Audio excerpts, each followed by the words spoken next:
Assalamualaikum warahmatullahi wabarakatuh. A'udzubillahiminasyaitonirrajim. Bismillahirrahmanirrahim. Alhamdulillahirabbil alamin wassalatu wassalamu ala asrofil anbiya'i wal mursalin sayyidina wa maulana Muhammadin wa ala alihi wa sahbihi ajma'in. Amma ba'du.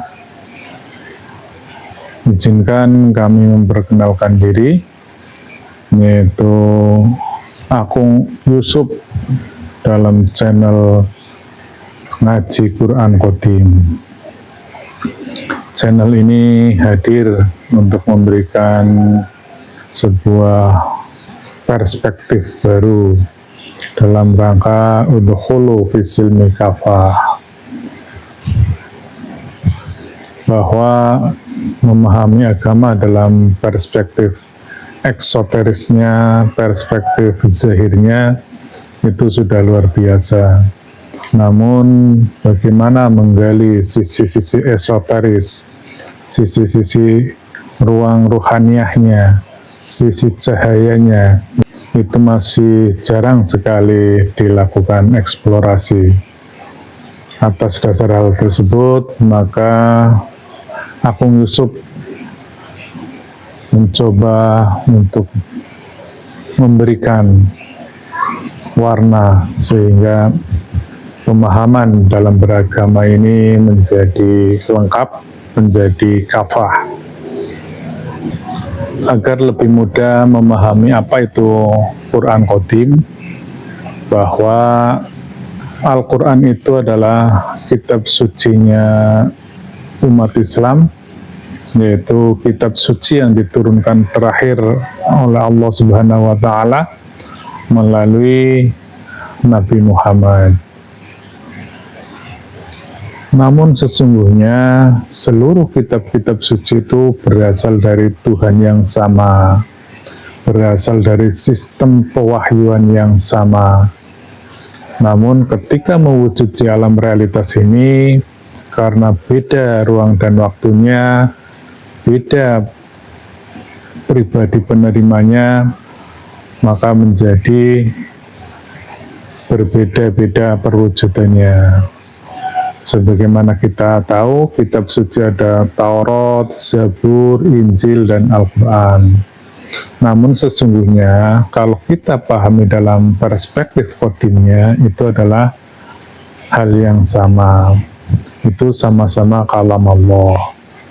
Allah itu maha berkalam, kalamnya namanya kalamullah. Namun kalamullah yang ada di alam maha qadim tidak bisa dipahami, tidak bisa dibaca, tidak bisa dimengerti oleh manusia yang ada di alam realitas ini. Karena Allah sifatnya laisa kamitslihi syai'un, maka segala sesuatu yang terkait dengannya itu juga laisa kamitslihi syai'un, baik nama, sifat, af'al, zatnya ketika di alam maha qadim itu adalah laisa kamitslihi syai'un. Demikian halnya Allah maha berkalam, kalamnya pun laisa kamitslihi syai'un. Agar kalam tersebut dapat dipahami, maka diturunkanlah ke alam lauh mahfuz, ke alam cahaya. Di situ Al-Quran sudah berbentuk nur, sudah berbentuk cahaya atau partikel gelombang. Dan di lauh mahfuz tersebut, kitab Qadim tersebut sudah bisa dibaca oleh hamba-hamba yang disucikan rohaniahnya. Sebagaimana Al-Waqi'ah 78 dan 79, bahwa Al-Quran itu ada di lauh mahfuz dan tidak ada seorang pun yang bisa menyentuhnya kecuali hamba-hamba yang disucikan.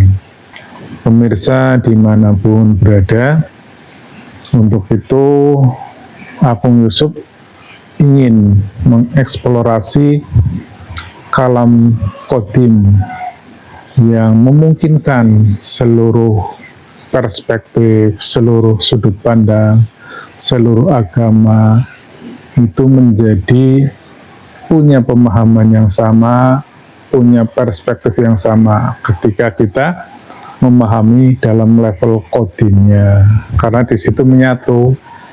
Demikian halnya sungguhnya ketika kita memahami Tuhan dalam perspektif yang universal, maka seluruh pemahaman, seluruh sudut pandang akan bisa dipersatukan.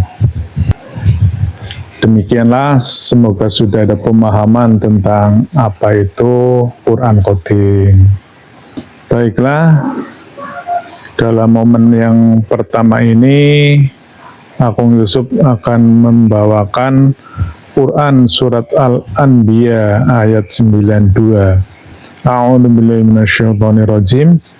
Inna hadihi ummatukum ummatan wahidah wa ana rabbukum fa'budun, yang artinya sungguh dalam kurung agama tauhid, inilah agama kamu, agama yang satu, dan aku adalah Tuhanmu, maka sembahlah aku.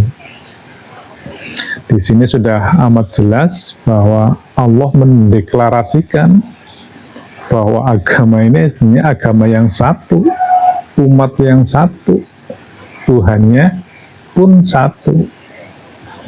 Namun menjadi sudut pandang, menjadi terkotak-kotak, menjadi terpecah-pecah, seolah-olah menjadi sesuatu yang berbeda satu sama lainnya. Perpecahan tersebut disebabkan oleh apa? Al-Mu'minun ayat 52 dan 53, yang artinya, dan sesungguhnya dalam kurung agama tauhid, ini adalah agama kamu semua, agama satu, dan aku adalah Tuhanmu, maka bertakwalah kepadaku. Kemudian mereka dalam kurung pengikut-pengikut Rasul menjadikan agama mereka terpecah belah menjadi beberapa golongan. Setiap golongan merasa bangga dengan apa yang ada pada mereka. Itulah sumber dari perpecahan. Jadi semuanya merasa bangga dengan pemahamannya, dengan perspektifnya, dengan kelompoknya. Padahal aslinya semua Rasul itu membenarkan Rasul-Rasul yang terdahulu dan membenarkan kitab-kitab yang terdahulu. Baiklah, bagaimana pemahaman kodimnya terkait dengan hal tersebut? Bahwa tadi sudah disampaikan, dalam perspektif kodimnya seluruh kalamullah itu adalah sama, karena itu adalah hukum Allah di alam ruhani.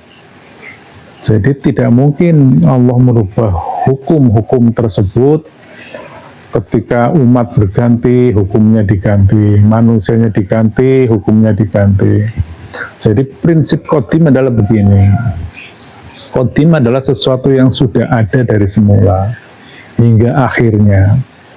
Jadi ketika kalam kodim itu, artinya kalam itu sudah ada dari sebelumnya, dari manusia yang ada di muka bumi ini, bahkan dari bumi ini sebelum ada, itu sudah ada dulu, karena bumi ini adalah baru. Bumi ini diciptakan kemudian dan akan ada umur teknisnya, akan ada hancurnya. Tetapi di kodimnya dia sudah ada dari semula, mendahului alam realitas. Oleh karena itu, kalam kodim itu selalu ada dan tidak berubah, karena itu adalah sebuah sistem yang permanen. Kemudian mewujud ke alam dunia, mengikuti sudut pandangnya, mengikuti zamannya, mengikuti umatnya. Jadi kalam kodim dibaca 3.500 tahun yang lalu menghasilkan kitab Taurat. Dibaca 2000 tahun yang lalu menghasilkan kitab Injil. dan dibaca 1500 tahun yang lalu menghasilkan Al-Quran. Namun yang menariknya di sini bahwa ada hamba-hamba yang disucikan ruhaniyahnya yang bisa membacakannya. Namun karena Al-Quran adalah pewahyuan yang terakhir, maka pembacaan ayat-ayat qadim itu sifatnya merefresh, menyegarkan kembali, meluruskan distorsi-distorsi. Jadi pemahaman atas Al-Quran yang sudah 1500 tahun ini, dan zaman sudah berubah, teknologi sudah berubah, peradaban berubah, bahasa berubah, maka pasti akan terjadi distorsi pemaknaan, dan juga dalam rangka menyesuaikan perkembangan teknologi, sehingga ayat-ayat yang dimaknai pada 1500 tahun yang lalu akan menjadi kompatibel, akan menjadi hidup, akan menjadi dinamis ketika dibaca ulang sesuai zamannya. Jadi kurang lebih seperti itu membaca Quran Qadim. Demikian juga halnya kerasulan. Kerasulan adalah sebuah sistem yang permanen, sebuah sistem yang qadim yang sudah ada dari semula. Jadi Allah punya hukum, namanya hukum tali wasilah atau hukum sistem wasilah, yaitu sebuah sistem kebersambungan tali ruhani antara Allah yang maha ruh dengan hambanya di alam realitas di dunia ini. Itu juga sifatnya qadim. Jadi dari Allah yang di alam maha qadim, kemudian di alam qadim itu ada ruhani Rasulullah. Dan Rasulnya itu sama saja dari zaman dahulu kala, kemudian terhubung dengan hambanya di dunia ini. Itulah yang disebut nubuah, kenabian.